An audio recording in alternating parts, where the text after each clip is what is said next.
अरे प्रदीप काय वाचतोय? द्रव्यगुणचं पलाश वाचतो. अच्छा, अरे इथे काय वाचतोय? चल मी तुला दाखवतो. हॅलो गायज, मी आणि प्रदीप आज डोंगरावरती फिरायला आलतात आणि आज आम्हाला आयुर्वेदामधली खूप महत्वाची वनस्पती पाहायला भेटली. ती म्हणजे this is a palash, Butea monosperma. याला आयुर्वेदिक मध्ये किंशुक असे म्हणतात. आणि हा आहे ऑगस्टचा महिना. ऑगस्टच्या महिन्यामध्ये आपल्याला ह्याची लाल केशरी फुलं पाहायला नाहीत भेटत. तर पलाश कसं ओळखायचं? तर पलाश असतं ट्रायफुलिट. ट्रायफुलिट म्हणजे ह्याचं मधलं पान मोठं आणि बाजूची पान छोटी असतात. हीच त्याची महत्वाची ओळख असते. याची साल करड्या तपकिरी रंगाची असते. हा मध्यम उंचीचा वृक्ष असून उन्हाळ्यात पाने गळून त्यावर तेजस्वी केशरी लाल फुलांचा बहर येतो, म्हणून याला फ्लेम ऑफ द फॉरेस्ट असे म्हणतात. आयुर्वेदात पलाशाला एक विशेष स्थान आहे.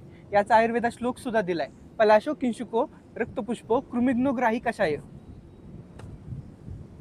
बीज कृमिग्न, साल ग्राह्य व कषाय.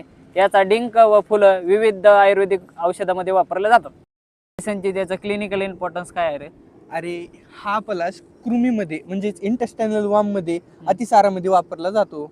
पण संचित, स्वतःहून हे औषध घेण्यापेक्षा वैद्याचा सल्ला घेऊन हे औषध घेणं योग्यच. Nature is first classroom and Ayurveda is it's wisdom. Live Ayurveda, grow Ayurveda.